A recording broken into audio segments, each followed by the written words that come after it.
और यहां पर आपको बता दें कि दिल्ली पुलिस के बीच नोकझोंक को लेकर जहां दिल्ली पुलिस शिमला से गिरफ्तार यूथ कांग्रेस के तीनों आरोपियों को लेकर हरियाणा के बॉर्डर तक पहुंच गई है, तो थोड़ी देर पहले यह टीम अंबाला पहुंची, जहां के सिविल अस्पताल में तीनों का मेडिकल कराया जा रहा है।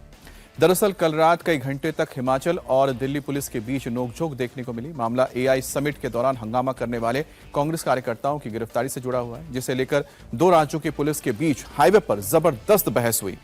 अब मामले में दिल्ली पुलिस के 15 जवानों को हिरासत में भी ले लिया गया, लेकिन देर रात ही कोर्ट ने तीनों कांग्रेसी कार्यकर्ताओं को ट्रांजिट रिमांड पर भेज दिया है और पुलिस तीनों आरोपियों को लेकर दिल्ली रवाना हो गई है। आपको बता दें कि कल सुबह दिल्ली पुलिस की टीम शिमला के रोहड़ू पहुंची थी, जहां एक रिजॉर्ट में कांग्रेस के कार्यकर्ता रुके हुए थे। वहीं से दिल्ली पुलिस ने तीनों को गिरफ्तार किया, लेकिन इसकी खबर जैसे ही हिमाचल पुलिस को लगी तो शिमला पुलिस ने 3 अलग अलग जगह पर नाकेबंदी करके दिल्ली पुलिस को रोक लिया और आरोपियों को अपने कब्जे में ले लिया। इसके बाद शाम को 5 बजे शिमला कोर्ट ने दिल्ली पुलिस को आरोपियों को ले जाने की इजाजत दी और फिर जैसे ही दिल्ली पुलिस आरोपियों को लेकर शिमला से निकली तो सोलन के धर्मपुर में उन्हें फिर से रोक लिया गया।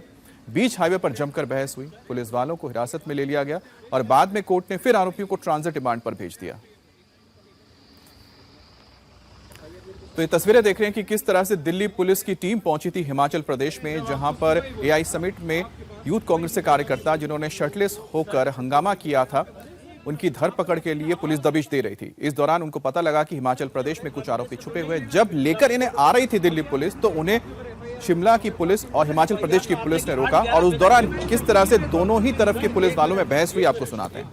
मैं पहले सर मुझे बताइए, मैं भी पेश कर सकता हूं? नहीं लेना आपने, मैं अपनी कोर्ट में पेश कर सकता हूं? अभी आप किसी देंगे आपके ऊपर एफआईआर में बोलो मेरे को आपसे। तो सर एफआईआर तो आपने की 8/11 पे था। मैंने जब भी की मेरे को आपसे सर एक मिनट मैं पहले एफआईआर, मेरी एफआईआर रजिस्टर है 20 तारीख की। देखो 20 तारीख में मैं आज सुबह अरेस्ट कर चुका हूँ।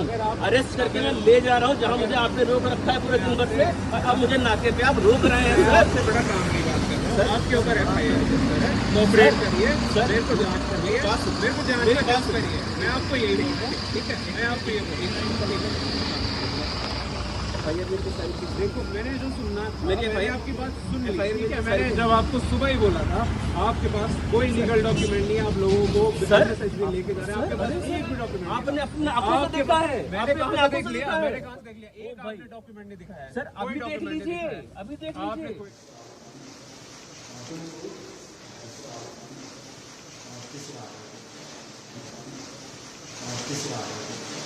तीनों अस्पताल में लाया गया था और तीनों का जो है मेडिकल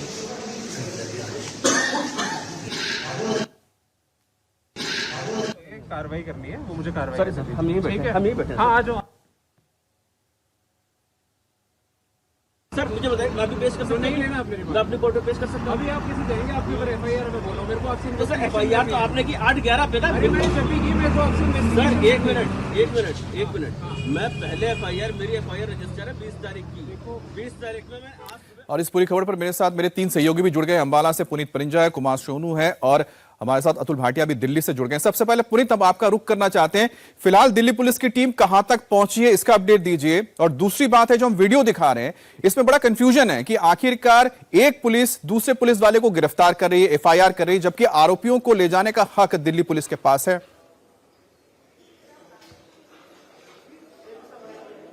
बिल्कुल, और इसी को लेकर पहले तो मैं आपको अभी जानकारी दे देता हूं। इस वक्त मैं अंबाला के सिविल अस्पताल में मौजूद हूं, जहां पर तीनों आरोपियों का मेडिकल जो है वो करवाया जा रहा है, क्योंकि दिल्ली पुलिस के पास समय नहीं है, लिहाजा रास्ते में उन्होंने अंबाला के सिविल अस्पताल में ही इन तीनों आरोपियों को मेडिकल यहां पे करवाया, उसके बाद सीधा कोर्ट में पेश किया जाएगा समय बचाने के लिए। और दूसरा अगर बात करें तो जिस तरह से कल हाई वोल्टेज ड्रामा जो था वो शिमला के अंदर देखने को मिला, जहां पर पुलिस के एक दूसरे के ऊपर हावी हो रहे थे, तो इसमें कुल मिलाकर यह देखा गया कि जब दिल्ली पुलिस जो है कोर्ट का रुख करती है, जब शिमला पुलिस उनको लेकर जाती है, कोर्ट के अंदर जाते हैं, वहां पर दोनों के बीच में अपने अपने पक्ष रखा जाता है, तो कोर्ट भी ये कहता है कि जब उनके पास पहले से ही उनकी एफआईआर दर्ज की गई है, वो पहले से ही उनके पास अधिकार है, तो उनको रोका नहीं जा सकता। हाँ, क्योंकि दिल्ली पुलिस के पास यहां पर आए हैं, उन्होंने लोकल पुलिस से कोई संपर्क नहीं किया, इस बिना पर उनको जरूर उससे पूछताछ की जा सकती है, लेकिन उनको जाने से रोका नहीं जा सकता, क्योंकि 20 तारीख को एफआईआर जो थी वो दिल्ली पुलिस ने दर्ज की थी।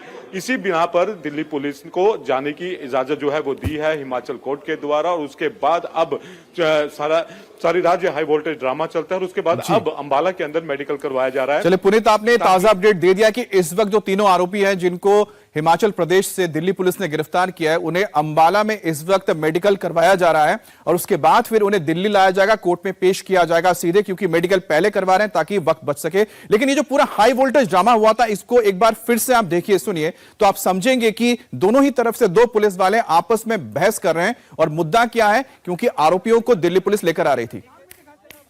मैं अभी अपनी फाइल लेके आता हूँ, मैं अपनी FIR दिखाता हूँ। एक मिनट सर, मीडिया के सामने करा, एक मिनट, इन्वेस्टिगेशन आप मीडिया के सामने कराते हैं। अब तो ट्रायल मीडिया करता है, एक पुलिस वाला बोल रही है। सर मैं ये नहीं कह रहा हूँ। एक मिनट, मैंने FIR सर, एक मिनट मुझे बोल दीजिए, क्योंकि आप जो कर रहे हैं अभी, मैं कुछ नहीं कर रहा, मैं आपको बोल रहा हूँ एक पुलिस वाले को काम करने से रोक ले, आपके ऊपर FIR दर्ज है, आप 3 बंदों को अगवा करके ले जा रहे हैं, ठीक है? तो ज्वाइन करिए इन्वेस्टिगेशन। आपको इतनी सी बात बोल रहा हूँ, नहीं तो हम करवाएंगे, आपको करना तो पड़ेगा, आपको इन्वेस्टिगेशन ज्वाइन करनी पड़ेगी, बस इतनी सी बात है। ठीक है, अब मैं एक बात बोलूं, अब सुनिए, मेरी FIR है किस तारीख की? 20 तारीख की, 20 तारीख की FIR में अरेस्ट मैंने किया आज मॉर्निंग में, ठीक है, जिसमें कि ऑलरेडी अरेस्ट हो चुके हैं 9 लोग अरेस्ट हो चुके हैं, उनके ऑलरेडी PC रिमांड आ चुके हैं। आज मैं सुबह अरेस्ट करके ला रहा हूँ, सुबह से मुझे आपने कोर्ट में, सर सुनिए तो, कहाँ जा रहे हैं सर, प्लीज? 2 बंदे हैं वो वहाँ पे थे उस टाइम। मैं अभी अपनी फाइल लेके आता हूँ, मैं अपने करने दो, आप कर क्या रहे हो? मैं क्या कह रहा हूँ? आपने बोला कि आपने बोला आपने कर क्या रहे हो? आप कर क्या रहे हो? सर, मैं आपको बोल रहा आप हूँ, मेरी अभी मीडिया वालों से भी हुआ है, मेरे को इन्वेस्टिगेशन करने दीजिए। प्लीज कोई नहीं सर, आप you are in the public place sir, we are not doing anything. Investigation join हुई है, ये सब मीडिया के सामने आप बोल रहे हैं मीडिया ट्रायल करेगा, मुझे समझ नहीं आ रहा। नहीं, मैं बिल्कुल नहीं बोल रहा हूँ, कोई बात नहीं, मेरे को करने दीजिए और हमें कोऑपरेट करिए। बिल्कुल कर, मैं कर रहा हूँ, अब सुनेंगे मेरी बात, मैं कोऑपरेट कर तो रहा आप हूँ। मुझे सुनाइए, मैं तो आपको आधे घंटे से बोल रहा हूँ। सर, मैं कुछ बोल सकता हूँ? इस साइड में मैं कुछ बोल सकता हूँ? आपने बोला आपने कागज नहीं दिया, मैंने आपको आप कागज देखिए, मैं आपको कागज देखिए, ये तो आप अभी दिखा रहे हैं, आपने सुबह एक कागज, आप कागज देखिए। तो इस मामले पर दिल्ली के ACP का कहना था कि गाड़ी को ऐसे जब्त नहीं किया जा सकता है, चोरी हुए DVR के शक पर हमारी गाड़ी की तलाशी कैसे ले सकते हैं।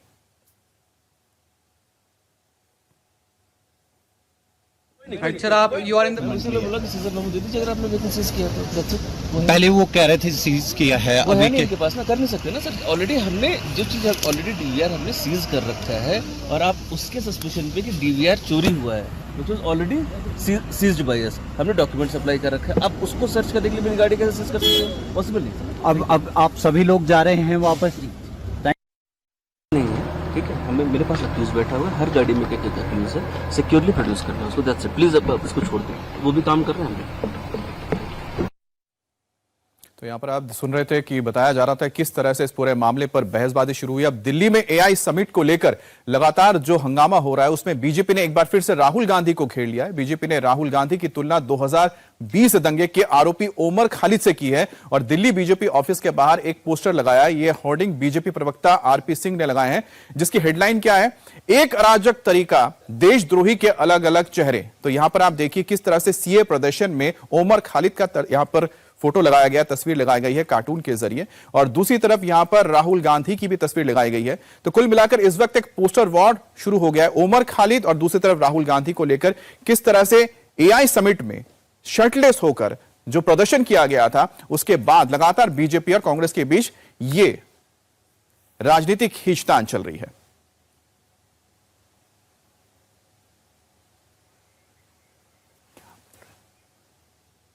मैं अपनी FIR दिखाता हूँ, एक मिनट सर, मीडिया के सामने कराते हैं, एक मिनट, इन्वेस्टिगेशन आप मीडिया के सामने कराते हैं। अब तो ट्रायल मीडिया करता है, एक पुलिस वाला बोल रही है। सर मैं ये नहीं कह रहा हूँ, एक मिनट, मैंने FIR सर, एक मिनट मुझे बोल दीजिए, क्योंकि आप जो कर रहे हैं अभी, मैं कुछ नहीं कर रहा, मैं आपको बोल रहा हूँ एक पुलिस वाले को काम करने से रोक ले, आपके ऊपर FIR दर्ज है, आप 3 बंदों को अगवा करके ले जा रहे हैं, ठीक है? तो ज्वाइन करिए इन्वेस्टिगेशन। आपको इतनी सी बात बोल रहा हूँ, नहीं तो हम करवाएंगे, आपको करना तो पड़ेगा, आपको इन्वेस्टिगेशन ज्वाइन करनी पड़ेगी, बस इतनी सी बात है। ठीक है, अब मैं एक बात बोलूं, अब सुनिए, मेरी FIR है किस तारीख की? 20 तारीख की, 20 तारीख की FIR में। तो ये आप देख रहे थे किस तरह से दो बड़े अधिकारी हैं पुलिस के जो आपस में बहस कर रहे हैं, बता रहे हैं कि कौन सही है कौन गलत है। कुमार सोनू हमारे साथ जुड़े हैं। कुमार सोनू, आज का जरा हमें बताइएगा कि कितने बजे तक पुलिस के दिल्ली पहुंचने की उम्मीद जताई जा रही है और कौन से कोर्ट में पेश किया जाएगा, फिर आगे की कार्रवाई क्या होगी? देखिए जो स्पेशल सेल की टीम है वो तीनों आरोपियों को लेकर दिल्ली जो है माना जा रहा है तकरीबन 12:30 बजे के आसपास पहुंच सकती है। अच्छा कुमार सोनू, आपको रोकना चाह रहे हैं, एक बार सीधा पुनीत के पास चलते हैं। पुनीत, क्या अब दिल्ली पुलिस तीनों आरोपियों को लेकर निकल रही है अंबाला से? जी जी जी बिल्कुल बिल्कुल, यहां से दिल्ली पुलिस जो है वो एक बार फिर से सिविल अस्पताल से निकली है। मेडिकल उनका चेकअप कराया गया यहां पर, उसके बाद अब जो है अंबाला से अभी फिलहाल निकले हैं यहां पे। और सामने अगर मैं आपको तस्वीर दिखाऊं तो इस वक्त ये आप तस्वीरें देखेंगे तो ये यूटर्न जो गाड़ियां ले रही हैं तमाम ये दिल्ली पुलिस की ही टीम है। और यहां से ये एक बार फिर से ये दिल्ली के लिए निकले हैं यहां से। और क्योंकि समय बहुत कम है दिल्ली पुलिस के पास, लिहाजा रास्ते में अंबाला के सिविल अस्पताल में ही मेडिकल करवाया गया है, चेकिंग कराई गई है। उसके बाद सीधा 3 बजे तक का समय है, जैसा कि अधिकारियों ने हमें बताया कि 3 बजे तक का ट्रांजिट रिमांड का समय है इनके पास, उससे पहले इनको पेश करना है। तो इसीलिए रास्ते में ही समय बचाने के लिए दिल्ली पुलिस ने इन अधिकारियों जो थे, जो आरोपी थे, उनको पेश किया है। जी अच्छा पुनीत, कितनी गाड़ियों में ये टीम अभी निकली है? आप कह रहे हैं कि 3 बजे तक पहुंचे, तो अंबाला से करीब हम मान के चलते हैं कि करीब 2.5 घंटे का वक्त या 2 घंटे का वक्त लगेगा दिल्ली पहुंचने में। जी बिल्कुल बिल्कुल, अगर मैं अंबाला से बात करूं इस वक्त, तो अंबाला से जो समय है वो 4 से 4.5 घंटे जो है वो लग सकता है। क्योंकि जिस तरह से ये आप गाड़ियों का काफिला देख रहे हैं, ये थार जो सामने आप देख रहे हैं इस समय, ये थार इन्हीं आरोपियों की थार है जिन्हें पकड़ा गया था, जो रोहडू में रुके हुए थे। उसके अलावा जो स्कॉर्पियो देख रहे हैं, 4 स्कॉर्पियो हैं जिसमें पुलिसकर्मी और 1 आर्टिका है, तो कुल 5 गाड़ियां हैं और 1 थार है। ये अब दिल्ली की तरफ निकल चुके हैं। अब गाड़ियों का काफिला जो है इस वक्त आप देख रहे हैं, और अलग अलग गाड़ियों में सभी आरोपियों को बिठाया गया है। एक गाड़ी में सभी आरोपी नहीं है, अलग अलग गाड़ियों में आरोपियों को बिठाया गया है और दिल्ली पुलिस की टीम अब इन्हें लेकर यहां से निकल चुकी है। जी अच्छा, इसमें बताइएगा कि जो गाड़ियां आप बता रहे हैं कि गाड़ियां जो हम देख रहे हैं यहां पर, जो थार यहां पर बरामद की गई है वो कहां की गाड़ी है? मतलब रजिस्ट्रेशन कहां का है इसका, जो आरोपी क्या बता रहे हैं? देखिए अभी जो थार की जो गाड़ी है उसका जो नंबर है वो टेम्परेरी है और दिल्ली का टेम्परेरी नंबर है वो, और उसपे कोई नंबर प्लेट नहीं लगी हुई है। खास बात यह है कि उस गाड़ी के ऊपर कोई नंबर प्लेट नहीं है, एक स्टिकर हल्का सा लगा हुआ है जिसपे ये दिखाया गया है कि वो सिर्फ एक टेम्परेरी दिल्ली नंबर का एक टेम्परेरी नंबर लगा हुआ है।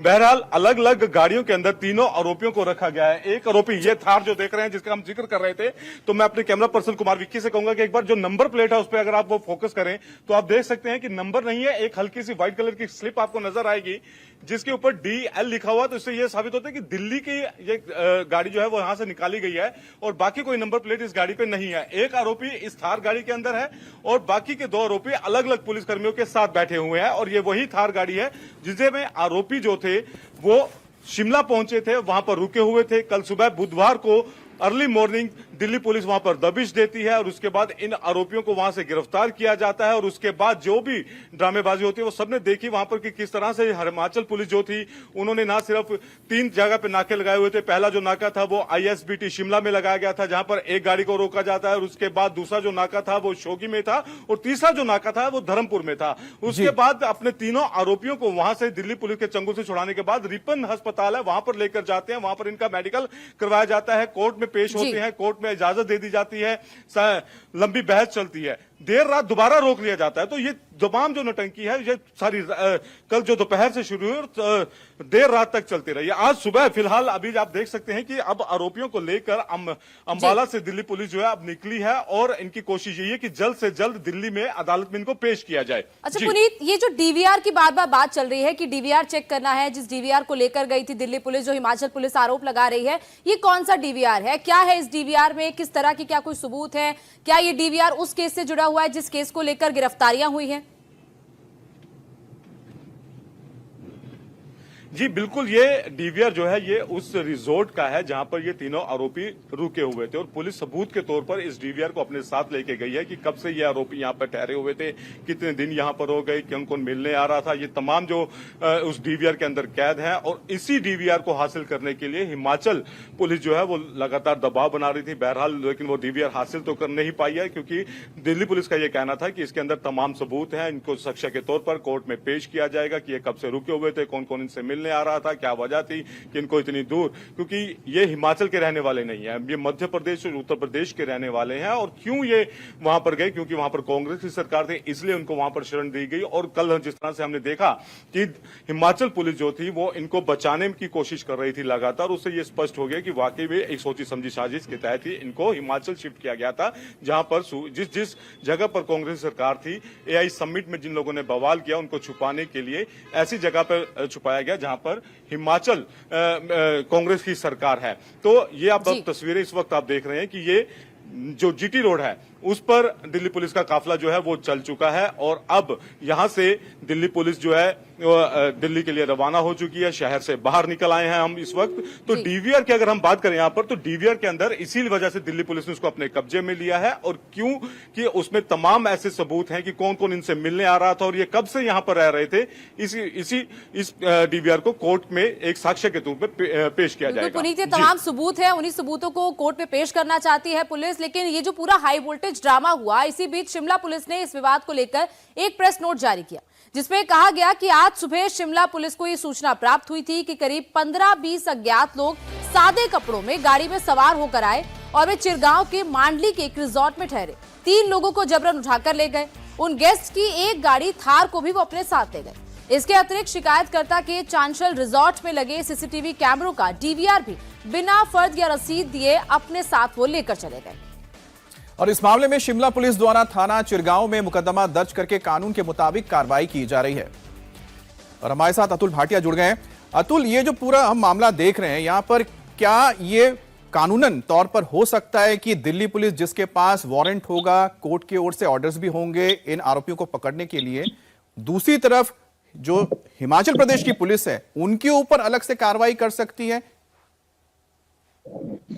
देखिए अमित, इसको इस तरीके से समझिए कि दिल्ली पुलिस की स्पेशल सेल जो कि एंटी टेरर यूनिट है, वो बकायदा इन तीनों आरोपियों को पकड़ने के लिए गई थी, क्योंकि पुलिस इस बात को अच्छी तरह जानती थी कि ये जो तीनों आरोपी है वो हिमाचल में है और हिमाचल वो स्टेट है जहां पर कांग्रेस की सरकार है और वहां पर इनको एक रिसोर्ट के अंदर छुपा कर रखा गया है। यही कारण था कि ये पूरा टास्क जो है वो दिल्ली पुलिस की anti terror unit special cell को सौंपा गया था, जिसमें एसीपी राहुल विक्रम, जो कि आप देख रहे हैं कि जो हिमाचल के आईपीएस है उनसे लगातार बातचीत कर रहे हैं और आईपीएस अधिकारी जो हिमाचल के हैं वो एसीपी राहुल विक्रम पर दबाव बनाने की कोशिश कर रहे हैं और ये कह रहे हैं कि उनके खिलाफ एफआईआर है और उन्होंने 3 लोगों को किडनैप किया है। इसके अलावा जो इंस्पेक्टर सतीश राणा है, जो कि दिल्ली पुलिस की स्पेशल सेल में इंस्पेक्टर है, तो इनके साथ पूरी 20 लोगों की टीम थी जो इन 3 आरोपियों को पकड़ने के लिए गई थी बकायदा। क्योंकि अगर लोकल पुलिस को इन्फॉर्म किया जाता तो आप मानिए कि कहीं किसी भी तरीके की मदद दिल्ली पुलिस को नहीं मिलने वाली थी। यही कारण था कि जो दिल्ली पुलिस की स्पेशल सेल है उसके पास पूरी लोकेशन थी, ये तीनों कहां रुके हुए हैं। हमने देखा कि एक आरोपी की फोटो जो है वो प्रियंका गांधी के साथ भी है। तो एक पूरा एक हाई वोल्टेज ड्रामा हुआ। हिमाचल प्रदेश जो पुलिस है उसने पूरी तरीके रोकने की कोशिश दिल्ली पुलिस को की, लेकिन जिस तरीके से एसीएम की कोर्ट में तीनों को पेश किया गया उसके बाद शाम तक का ट्रांजिट रिमांड दिल्ली पुलिस को मिला है और अब दिल्ली पुलिस की जो टीम है वो अंबाला से इन तीनों का मेडिकल कराने के बाद दिल्ली के लिए निकल चुकी है। पटियाला हाउस कोर्ट में इनको पेश किया जाएगा क्योंकि इस पूरे केस की जांच दिल्ली पुलिस की क्राइम ब्रांच कर रही है, इसलिए स्पेशल सेल की टीम जो इन तीनों आरोपियों को अब दिल्ली पुलिस की क्राइम ब्रांच को सौंप देगी। तो एक पूरा बड़ा टास्क जो है वो दिल्ली पुलिस की स्पेशल सेल को दिया गया था कि जो लोग हिमाचल में छुपे हुए हैं, जिन्होंने एआई समिट के अंदर हंगामा किया था और ये यूथ कांग्रेस के कार्यकर्ता है, तो इनको पकड़ने के लिए बकायदा स्पेशल की टीम लगाई गई और इन तीनों को लेकर अब दिल्ली के लिए ये लोग निकल चुके हैं। बिल्कुल, आपको देखना होगा कि पटियाला हाउस कोर्ट कितने दिन की रिमांड देता है जब इनको पेश किया जाएगा। वहीं दिल्ली पुलिस ने शिमला से यूथ कांग्रेस के किन किन नेताओं को गिरफ्तार किया है, आइए आपको वो बताते हैं। अरबाज अहमद खान, ये दरअसल सेंट्रल यूपी के यूथ कांग्रेस का अध्यक्ष है।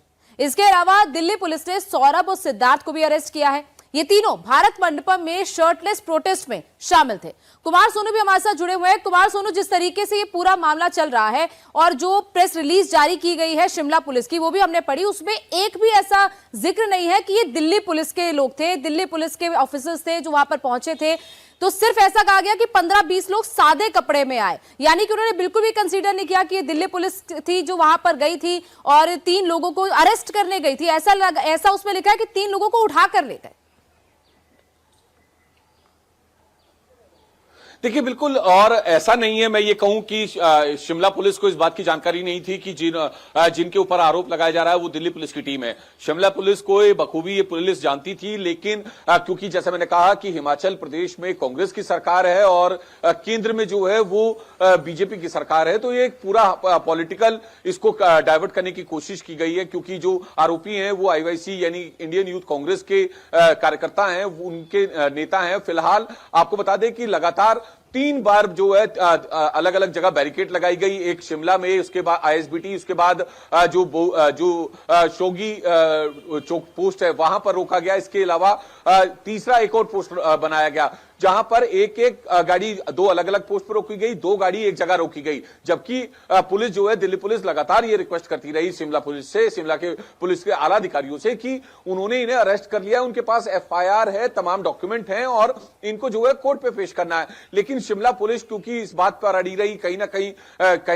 ये हो सकता है पॉलिटिकल पूरा प्रेशर भी रहा हो कि आपके खिलाफ एफआईआर है और आपको जो है कॉपरेट करना पड़ेगा। यही बात दिल्ली पुलिस कह रही थी कि हमने इनके खिलाफ एफआईआर की हुई है, कोई किडनैपिंग नहीं है और ऑफिशियली अरेस्ट करके लेके जा रहे हैं। जिसके बाद लगातार कई घंटों तक जो है हाई वोल्टेज ड्रामा जो है वो सड़क पर चलता रहा, जिसमें Delhi police versus Himachal Pradesh police होता रहा। उसके बाद जो है एक बीच का रास्ता ये निकाला गया कि दोबारा से क्या कोर्ट में पेश कर सकते हैं, तो दोबारा एसीएम की कोर्ट में यानी कि जज के घर पर पेश किया गया, जहां से उन्हें 24 घंटे का ट्रांजिट रिमांड पर तीनों को दिल्ली पुलिस को सौंप दिया गया। अब दिल्ली पुलिस की टीम जो है, जो स्पेशल सेल की टीम है, एंटी टेरर यूनिट की टीम है, वो राहुल विक्रम जो कि एसीपी हैं, दानिश ऑफिसर हैं, वो लेकर जो है इन तीनों आरोपियों को निकले हैं। इनके साथ साथ जो उनकी थार रॉक्स कार है उस गाड़ी को भी लेकर निकले, जिस गाड़ी में सवार होकर जो है चिरगांव के उस रिजॉर्ट पे पहुंचे थे, जहां से इन तीनों को पुलिस ने गिरफ्तार किया। फिलहाल अभी जो गाड़ी है वो अंबाला को क्रॉस कर रही है, तो माना जा रहा है तकरीबन 12 साढ़े 12 बजे तक जो है इन्हें दिल्ली लेकर जो है स्पेशल सेल की टीम पहुंच जाएगी और तकरीबन 1 बजे के आसपास उम्मीद की जा रही है कि क्राइम ब्रांच केस को सुपर्द करके स्पेशल सेल और क्राइम ब्रांच जो है इन तीनों आरोपियों को दिल्ली की पटियाला हाउस कोर्ट में जो है पेश करेगी, जहां से तीनों आरोपियों की रिमांड जो है पुलिस मांग सकती है। क्योंकि पुलिस लगातार ये कहती रही है कि जो एआई समिट में भारत मंडपम में जो पूरा प्रदर्शन हुआ, जो पूरा विरोध प्रदर्शन हुआ, टी शर्ट पहनकर, एक आपने जो अपडेट दिया जरा दर्शकों को हम बता देते हैं, बहुत अहम है, क्योंकि जो इस वक्त एक खबर देख रहे हो जानना चाहेंगे कि आखिरकार कितने बजे तक ये आरोपी दिल्ली पहुंचेंगे। आपका कहना है करीब 12:30 बजे तक दिल्ली पहुंच जाएंगे, 1 बजे तक कोर्ट में पेश किया जाएगा, उसके बाद यहां पर आगे की कार्रवाई होगी। आज शाम तक आरोपियों को दिल्ली के कोर्ट में पेश किया जाना है, लेकिन जैसा कि कुमार सोनू बता रहे हैं उससे पहले यहां पर वो पहुंच चुके होंगे। वही क्योंकि आरोपियों की ट्रांजिट रिमांड शाम तक ही मांग ली जाएगी पुलिस की तरफ से, ऐसे में पुलिस तीनों कांग्रेस के कार्यकर्ताओं को जल्द से जल्द दिल्ली लेकर पहुंच रही है ताकि उनको कोर्ट के सामने वक्त रहते पेश किया जाए और उनकी ट्रांजिट रिमांड, उनकी रिमांड मांग ली जाए। यहाँ पर लालूड़ के पास पहुंची है, ये तस्वीरें इस वक्त आप देख रहे हैं, जिसमें तीनों आरोपियों को गिरफ्तार करके जो दिल्ली पुलिस की टीम है अब हिमाचल से निकली है और इन्हें आज कोर्ट में पेश किया जाएगा। ये तस्वीरें इस वक्त आप देख रहे हैं कि तीनों जो आरोपी थे उनको गिरफ्तार किया गया और उसके बाद इनको यहाँ पर ट्रांजिट रिमांड पर जो है आज पेश करना है। तो ये तस्वीरें इस वक्त आप देख रहे हैं कि कहाँ पे कल काफी हंगामा जो था वो देखने को मिला हिमाचल के अंदर, खास करके कि जहां पर काफी ज्यादा हंगामा जो था वो लगातार हो रहा था। और अब हिमाचल के बाद जो है ये कुछ कहना चाह रहे हैं, उनसे बात करेंगे। दिल्ली हम जा रहे हैं। ये आप तस्वीरें इस वक्त आप देख रहे हैं यहाँ पे कि किस तरह से जो दिल्ली पुलिस के तमाम जो लोग हैं वो यहाँ पर अभी पहुंचे हैं। सर अभी एक छोटा सा सवाल है कि अभी कब तक आपको इनको अदालत में पेश करना है? आज ही करेंगे। आज ही करेंगे। कितने बजे तक? इवनिंग तक, टिल इवनिंग 3 बजे तक। और कल क्योंकि जिस तरह से पूरा हाई वोल्टेज ड्रामा वहां पर देखने को मिला, अभी क्या कार्रवाई हुई है वहां पर? क्या नहीं कह सकते। ट्रांजिट रिमांड कितनी देर? आज तक। आज का है। आज कितने बजे पेश कर देंगे सर? शाम तक। तो 3 बजे दिल्ली कोर्ट में पेश करना है। और ये तस्वीरें इस वक्त आप देख रहे हैं कि जो आरोपी हैं उनको पकड़ा गया है। और ये तस्वीरें इस वक्त आप देख रहे हैं यहाँ पर कि इन तीनों आरोपियों को, ये थार जो है ये भी उन्हीं आरोपियों की है जिसमें ये शामिल थे। और अलग अलग गाड़ियां इस समय दिल्ली पुलिस की आप देख रहे हैं और ये यहाँ पर पेट्रोल डलवाने के लिए रुके थे। तो बिल्कुल आपने देखा कि आरोपियों को इस वक्त एक पेट्रोल पंप पर जहां पर खड़ा किया गया था, वहां पर पेट्रोल भरवाने के लिए गाड़ी रुकी थी और अब वहां से दिल्ली के लिए रवाना हो चुकी है दिल्ली पुलिस, जो कि अब कुछ ही देर बाद उनको पटियाला हाउस कोर्ट में पेश करेगी, उनकी रिमांड मांगेगी। लेकिन अतुल, जिस तरीके से ये पूरा हाई वोल्टेज ड्रामा हुआ, Delhi police versus Himachal police, ये क्या दिल्ली पुलिस की तरफ से कॉन्फिडेंस में नहीं लिया गया था हिमाचल पुलिस को? जैसा कि हिमाचल पुलिस का कहना है कि उनको बताया नहीं गया, क्या उनको किसी तरीके से कोई नोटिस नहीं दिया गया? जो वारंट लेकर पहुंची थी, क्या उसकी जानकारी हिमाचल पुलिस को कुछ भी नहीं थी? सिर्फ दिल्ली पुलिस ने वहां पर जाकर कार्रवाई की। एक बार इस पर जरा क्लैरिटी दे दीजिए, दिल्ली पुलिस का क्या इस पर कहना है? देखिए, इस बात को बड़ा स्पष्ट समझने की जरूरत है कि वहां पर जो हिमाचल प्रदेश है वहां पर कांग्रेस की सरकार है और कहीं ना कहीं जो हिमाचल पुलिस है उसके ऊपर प्रेशर जो है वहां की सरकार का था, यानी कांग्रेस पार्टी की तरफ से पूरा दबाव था। यही कारण था कि जो दिल्ली पुलिस, जिसने 20 तारीख को इस पूरे मामले के अंदर FIR दर्ज की थी, दबाव दिल्ली पुलिस के ऊपर यह था कि जितने भी आरोपी हैं उनको जल्द से जल्द गिरफ्तार किया जाए। 11 लोगों की पहचान दिल्ली पुलिस ने उस प्रोटेस्ट के दौरान की थी। ये 3 लोग फरार थे और इनको ऐसी जगह छुपाया गया था जहां पर कांग्रेस पार्टी की सरकार थी, यानी कि हिमाचल प्रदेश। तो एक सेफ जोन उसको माना जा रहा था। लेकिन इसीलिए दिल्ली पुलिस की एंटी टेरर यूनिट जो स्पेशल सेल है उसको इस टास्क पे लगाया गया था कि इन तीनों को गिरफ्तार किया जाए। और यही कारण है कि जब इन तीनों को गिरफ्तार करके लेकर आया जा रहा था, अगर आप मानिए कि हिमाचल पुलिस को इन्फॉर्म किया जाता तो किसी भी कीमत पर वो इनको अरेस्ट नहीं होने देती। यही कारण था कि दिल्ली पुलिस की स्पेशल सेल, क्योंकि वो इन तीनों की लोकेशन जो है वो लोकेट कर चुकी थी, उसके बाद वहां पर पहुंचती है, DVR वहां की पूरी लेती है कि कब ये लोग वहां पर पहुंचे और इसके बाद इन तीनों को अरेस्ट करके निकलती है। जैसे ही इसकी जानकारी, क्योंकि वहां से 100 नंबर पे 112 नंबर पे कॉल होती है, इसकी जानकारी हिमाचल पुलिस को मिलती है, तो वहां से वो कई जगह बैरिकेडिंग लगा के दिल्ली पुलिस की स्पेशल सेल को रोकते हैं और इसके बाद ये पूरा हंगामा होता है और दिल्ली पुलिस को यह बताया जाता है कि उनके खिलाफ FIR दर्ज की गई है। और जहां तक कि जो प्रेस रिलीज दी गई है उसमें भी इस बात का जिक्र नहीं किया गया है कि वो लोग दिल्ली पुलिस के अधिकारी हैं। तो इससे आप अंदाजा लगा सकते हैं कि अंदाजा तो इस बात से लगा सकते हैं, जो ड्रामा हुआ उस दौरान 2 इतने सीनियर अधिकारी थे, आपस में बात करके ये मामला वहीं पर ही खत्म हो सकता था। लेकिन ये मामला इतना बड़ा क्यों है? क्यों, जैसा अतुल बता रहे हैं कि इसके पीछे कहीं ना कहीं राजनीतिक वजह है, क्योंकि हिमाचल प्रदेश में कांग्रेस की सरकार है और जिनको लाया जा रहा है, दिल्ली लाया जा रहा है, वहां पर आप जानते हैं कि बीजेपी की सरकार है। बहरहाल हमारे साथ हमारे संवाददाता पुनीत परिंजा भी जुड़े हुए, जो लगातार इस काफिले के साथ, जिसमें तीनों आरोपी मौजूद हैं, वो दिल्ली की ओर बढ़ रहे हैं। पुनीत, जो तस्वीरें हम देख रहे हैं आपके सामने, वो गाड़ियां हैं जिसमें आरोपी मौजूद हैं। अगर आप थोड़ा सा अपने फोन का इस्तेमाल करके हमें बता सके कि कितने बजे तक आपका फोन बता रहा है कि दिल्ली आप लोग पहुंच जाएंगे, तो हमें सटीक एक जानकारी मिल जाएगी कि इतने बजे आरोपी पहुंच रहे हैं। दूसरी बात यह है कि वो गाड़ी अगर आप दिखा सके जो आरोपी इस्तेमाल कर रहे थे, वो थार रॉक्स गाड़ी है जिसमें नंबर प्लेट तक नहीं है। तो क्या एक गाड़ी जिसके पास रजिस्ट्रेशन नंबर नहीं है, टेम्परेरी नंबर लेके वो 2 राज्यों को टापते हुए सीधा शिमला पहुंच जाते हैं और वहां पर पुलिस उनको रोकती तक नहीं है, वो गाड़ी इंपाउंड भी नहीं होती? क्योंकि जितना हमें पता है कि आप किसी भी टेम्परेरी नंबर वाली गाड़ी को लेके सीमा से बाहर नहीं जा सकते हैं, शहर से तो दूर की बात है।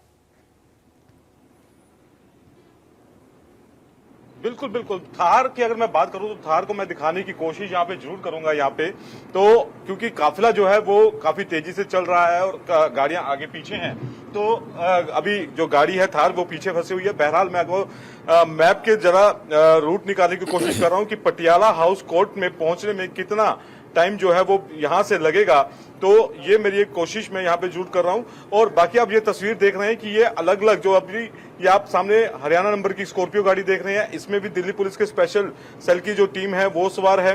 और उसके अलावा अगर मैं बात करूं तो तमाम जो लोग हैं वो अलग अलग गाड़ियों में, जो तीनों आरोपी थे अलग अलग गाड़ियों में जो है वो बिठाए गए थे। ये थार जिसका मैं जिक्र कर रहा था, ये आप देख सकते हैं, ये वो थार है जो कि जिसमें नंबर प्लेट नहीं है, टेम्परेरी नंबर लगा हुआ है और वो भी जो नंबर है काफी हल्का लगा हुआ है, दूर से आप पढ़ भी नहीं सकेंगे। देख सकते हैं आप कि अगर इसको कैमरा जूम करेंगे, अगर मेरे सहयोगी जो कुमार विकी अगर कैमरा जूम करेंगे तभी ये जो है नंबर इसका आप देख पाएंगे, अदरवाइज कोई नंबर प्लेट इस पे नहीं लगी है। और ये दिल्ली से निकलती है हरियाणा से, हरियाणा के बाद पंजाब का बॉर्डर आता है और पंजाब के बाद फिर ये हिमाचल पहुंच जाती है। तो आप यकीन मानिए कि 3 स्टेट जो है वो ये क्रॉस करती है, उसके बाद भी ना इसे कोई चेक करता है ना इसे रोकता है। बहरहाल इस वक्त ये जो एक आरोपी जो है वो इस थार गाड़ी में भी मौजूद है और इसी थार में गाड़ी में सवार होकर तीनों आरोपी जो थे वो रोहडू के रिजॉर्ट में पहुंचे थे और यहीं से पूरा जो जहां से इन तीनों आरोपियों को गिरफ्तार किया गया है और वहीं की जो DVR है वो भी जब्त की गई है। तो ये कुल मिलाकर अगर बात करें तो जो अभी समय है वो यहां से करीबन जो पटियाला हाउस कोर्ट का है वो यहाँ पे जो बिल्कुल लगभग 3 से 3.5 घंटे लग सकते हैं दिल्ली पहुंचने में, क्योंकि ट्रैफिक का भी वक्त रहता है। ऐसे में देखना होगा कि कोर्ट कितने बजे लेकर पहुंचते हैं, क्योंकि पहले दिल्ली लाया जाएगा, उसके बाद जहां पर भी पुलिस स्टेशन में लेकर जाएगी और फिर कोर्ट में जब पेश किया जाएगा तब देखना होगा कितने दिन की रिमांड मिलती है। लेकिन कुमार सोनू, अभी जिस तरीके से पूरा घटनाक्रम हुआ, दिल्ली पुलिस पर भी एफआईआर दर्ज हुई है जो कि हिमाचल पुलिस ने की है अवैध रूप से कार्रवाई करने की, कि बिना उनको जानकारी दिए वहां से लोगों को उठाकर लेकर जा रही थी, जो हिमाचल पुलिस का कहना है। क्या वो एफआईआर अभी भी है? क्या उसको लेकर भी कुछ कार्रवाई दिल्ली पुलिस पर भी हो सकती है, या फिर वो एफआईआर अब नल एंड वॉइड है? और इसके अलावा एक और जानकारी दीजिएगा कि एक बार जब कोर्ट में पेश कर दिया, जब 5 बजे ट्रांजिट रिमांड मिल गई, तो दोबारा कोर्ट में पेश करने की क्या जरूरत थी? क्योंकि 1:30 बजे सिर्फ क्या हिमाचल पुलिस ने कहा इसलिए कोर्ट में पेश करने की जरूरत पड़ी? क्योंकि प्रोसीजर तो ये नहीं कहता है। देखिए, पहली बार जब कोर्ट में पेश किया गया था तो कोर्ट की तरफ से अनुमति दी गई थी दिल्ली ले जाने की, कि आप जो है इन्हें ले जाएं और कोर्ट में वहां पर पेश करें। लेकिन बाद में क्योंकि जब एफआईआर को लेकर शिमला पुलिस ने पूरा दिल्ली पुलिस के काफिले को रोका, कंटिजेंट को रोका, उसके बाद जो है लगातार पुलिस और हिमाचल पुलिस और दिल्ली पुलिस के अधिकारियों के बीच में बहस हुई, जिसके बाद जो है एक बार फिर एसीएम कोर्ट यानी कि जो जज हैं उनके घर पर दिल्ली पुलिस की टीम जो है तीनों आरोपियों को लेकर पहुंची और जो है ट्रांजिट रिमांड लिया गया। अब रही बात एफआईआर की, जो एफआईआर की बात जो शिमला पुलिस के आईपीएस अधिकारी कर रहे हैं, जो एसपी रैंक के अधिकारी हैं, वो कर रहे हैं कि आपके खिलाफ एफआईआर दर्ज है और आप कॉपरेट कीजिए, आप 3 लोगों को अगवा करके लेके जा रहे हैं। तो जाहिर सी बात है, अब जब कोर्ट ने दिल्ली पुलिस को आधिकारिक तौर पर ले जाने के लिए तीनों आरोपियों को की परमिशन दे दी है, तो मुझे नहीं लगता कि अब उस एफआईआर का कोई औचित्य बना या कोई बेस उसका रह जाता है। वो नल एंड वॉइड ही होगी, क्योंकि उस पर कोई कार्रवाई हो नहीं सकती, क्योंकि जब इन्वेस्टिगेशन होगी तो जाहिर सी बात है जो उस केस में जो एफआईआर का जो भी आईओ होगा, उस केस का आईओ होगा, तो उसको ये जानकारी होगी कि दिल्ली पुलिस की टीम थी और तीनों आरोपियों को पुलिस लेके गई है, ट्रांजिट रिमांड पर लेके गई है। जो कॉल की गई थी 112 नंबर पर आरोपियों के लिए, वो जो है एक तरीके से कहें तो वो फेक कॉल थी। फिलहाल लेकिन सवाल ये नहीं है कि आखिर पूरा मामला क्या है, सवाल ये है कि दिल्ली पुलिस और हिमाचल पुलिस दोनों जो है सीनियर ऑफिशियल्स थे और पढ़े लिखे लोग हैं और अनुभवी अधिकारी हैं, तो आपस में बैठ के बातचीत क्यों नहीं की गई?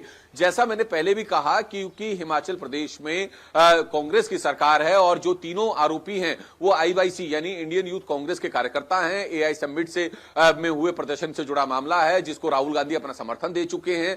तो जाहिर सी बात है, ये हिमाचल पुलिस के ऊपर कहीं ना कहीं एक पॉलिटिकल प्रेशर था कि इन तीनों को ना ले जाने दिया जाए, क्योंकि इससे पहले जो है 9 लोगों की गिरफ्तारियां हो चुकी थी। मुझे लगता है कुमार सोनू, आपके इस बात से तो कई लोग सहमत होंगे, हमारे दर्शक भी इस बात को समझ रहे होंगे कि आखिरकार 2 इतने सीनियर अधिकारी हैं, दोनों आपस में अगर जिस वक्त बात कर रहे थे उस वक्त आपस में मामला वहीं सुलझ सकता था।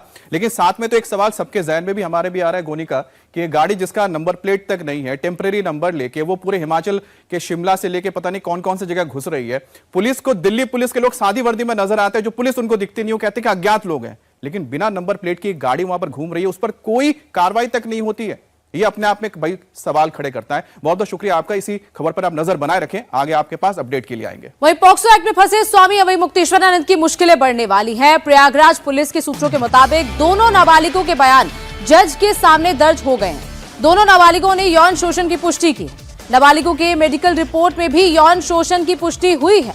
नाबालिगों ने बताया कि कैसे और कब उनके साथ गलत काम किया गया। और मामला बेहद ही संवेदनशील है और पुलिस सोच समझकर एक एक कदम आगे बढ़ा रही है ताकि कोई भी चूक ना हो, और जो पुख्ता सबूत है जब वो पूरी तरह से हाथ लगे उसके बाद ही आगे की कार्रवाई की जाए। शंकराचार्य अभिमुक्तेश्वरानंद और आशुतोष ब्रह्मचारी के बीच जारी कानूनी लड़ाई के बीच हर रोज नए खुलासे हो रहे हैं। बुधवार को आशुतोष महाराज ने अभिमुक्तेश्वरानंद पर आरोपों की बौछार की, तो अभिमुक्तेश्वरानंद ने भी आशुतोष महाराज को इस पूरी लड़ाई का मोहरा बता दिया। जो इन्होंने किया है, जो अभियुक्त के नाम आए हैं उसमें प्रकाश उपाध्याय हैं, जो बाढ़ पीड़ित इलाकों से नाबालिग भटुओं को लेके आते हैं, खरीद के लाते हैं आश्रमों में रखने शिक्षा के नाम पर, फिर उनके साथ जो वीआईपी आते हैं उनको कुकर्म के लिए पेश करते हैं, रात में परोसने काम करते हैं। अरविंद मिश्रा वह भी भटुओं को सहयोग करता है अंदर अभिमुक्तेश्वरानंद के कमरे तक ले जाने के लिए, और बाद में वह भी कुकर्म भटुओं के साथ करता है। और तमाम जो भी दोनों अभियुक्त, पहले मुख्य अभियुक्त अभिमुक्तेश्वरानंद और मुकुंदानंद, दोनों के दोनों साबित हो गया है कि इन्होंने कुकर्म किया है। आशुतोष जी का कोई मंशा नहीं है भैया। आशुतोष जी का हमसे कोई लेना देना नहीं है। उनको किसी ने प्रेरित किया है, वो मोहरा बन करके ये काम कर रहे हैं, क्योंकि उनको ये सब आता है। झूठ कैसे धड़ल्ले से बोलना, निर्भीक होकर के, ये अपराधी प्रवृत्ति का होने के कारण उनको आता है। और स्वयं जितने मुकदमे उनके खिलाफ हुए हैं, इन पर्सन सारे जो उनके जजमेंट आ रहे हैं उसमें लिखा है इन पर्सन, इन्होंने बहस की इन पर्सन, तो वो इन पर्सन करते हैं। इनको कानून की बड़ी जानकारी है। जैसे कोई रोगी आधा डॉक्टर हो जाता है, ऐसे ही जो अपराधी है वो आधा वकील हो जाता है।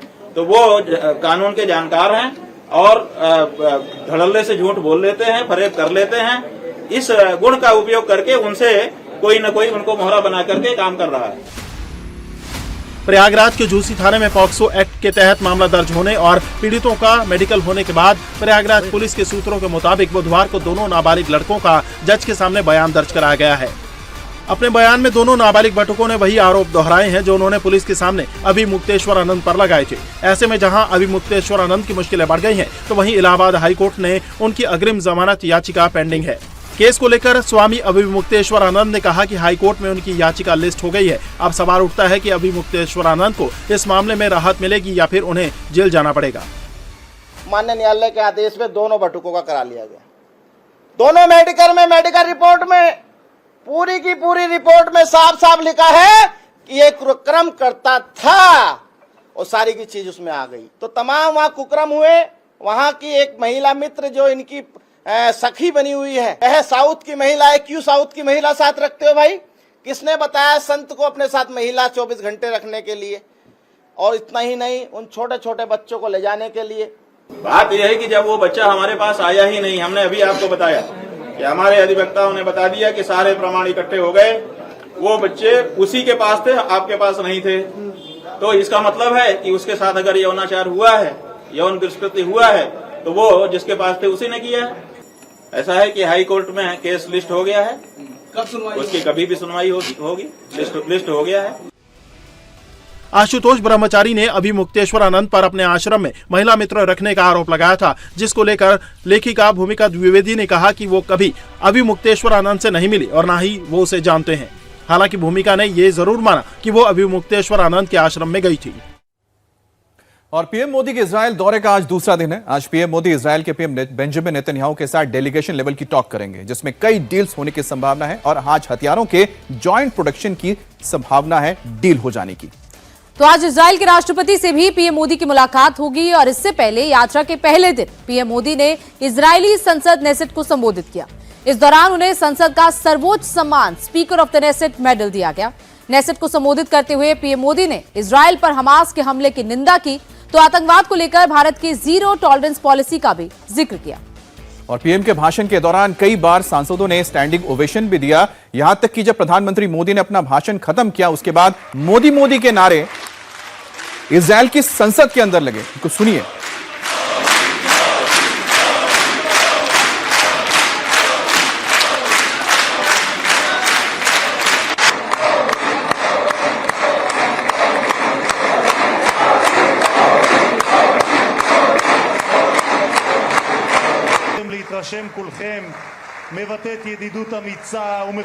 तो ये तस्वीरें आप देख रहे हैं किस तरह से प्रधानमंत्री मोदी ने भाषण दिया इजराइल की संसद में। आप सोचिए कि इतिहास में अब से सिर्फ 4 बारी अमेरिकी राष्ट्रपतियों को, सिर्फ 4 अमेरिकी राष्ट्रपति इजराइल के संसद में भाषण दे चुके हैं। प्रधानमंत्री मोदी भारत से पहले प्रधानमंत्री हैं जिन्होंने भाषण दिया है इजराइल की संसद में और उन्हें सर्वोच्च सम्मान से नवाजा भी किया। लेकिन इसमें सबसे हैरानी की बात तो तब देखने को मिली जब पूरा का पूरा जो संसद भवन है या अंदर जो सदन लोग बैठे थे, सांसद बैठे थे, तमाम लोग बैठे थे, वो मोदी मोदी के नारे लगा रहे थे।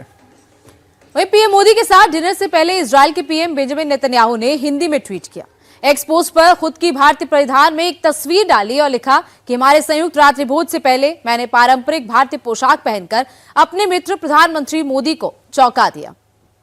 तो बेंजामिन नेतन्याहू खुद भारतीय रंग में रंग गए। उन्होंने भी किस तरीके से एक शर्ट वास्केट के साथ ये पूरा भारतीय परिधान पहना और उन्होंने प्रधानमंत्री नरेंद्र मोदी को सरप्राइज किया ये भारतीय परिधान में।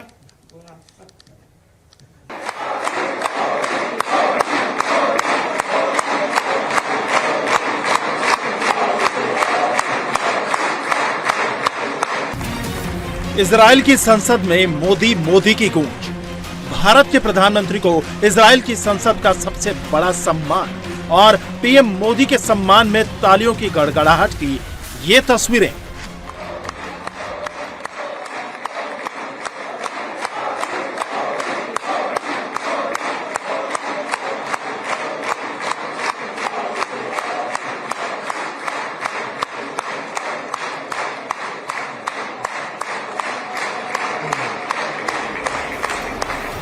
एक तरफ भारत इजराइल दोस्ती की नई ऊंचाइयों की गवाही दे रही है, तो दूसरी ओर ये तस्वीरें दुश्मन देशों के कलेजे पर सांप लौटने जैसी हैं। प्रधानमंत्री बेंजामिन नेतन्याहू के निमंत्रण पर इजराइल पहुंचे पीएम मोदी जब इजराइल की संसद में पहुंचे तो पूरा माहौल मोदीमय हो गया। पीएम मोदी के भाषण के दौरान सांसदों ने जमकर तालियां बजाई, कई बार स्टैंडिंग ओवेशन दिया। तो भाषण के बाद इजराइल के सांसदों में पीएम मोदी के साथ सेल्फी लेने की होड़ लग गई। इजराइल की संसद को संबोधित करते हुए पीएम मोदी ने आतंकवाद पर करारा प्रहार किया। पीएम ने भारत का रुख साफ करते हुए कहा, आतंकवाद पर दोहरा रवैया बर्दाश्त नहीं है। हमारी आतंकवाद पर जीरो टॉलरेंस नीति है। भारत क्षेत्रीय स्थिरता और शांति के पक्ष में है। Honorable members, I also carry with me the deepest condolences of the people of India for every life lost and for every family whose world was shattered in the barbaric terrorist attack by Hamas on October 7. We feel your pain. We share your grief. India stands with Israel firmly, with full conviction in this moment and beyond.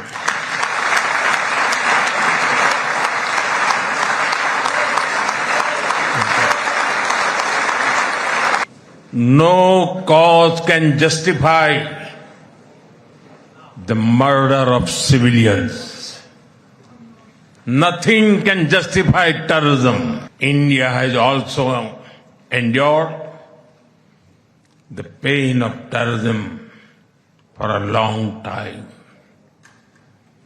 We remember the 26/11 Mumbai attacks and the innocent lives lost, including Israeli citizens.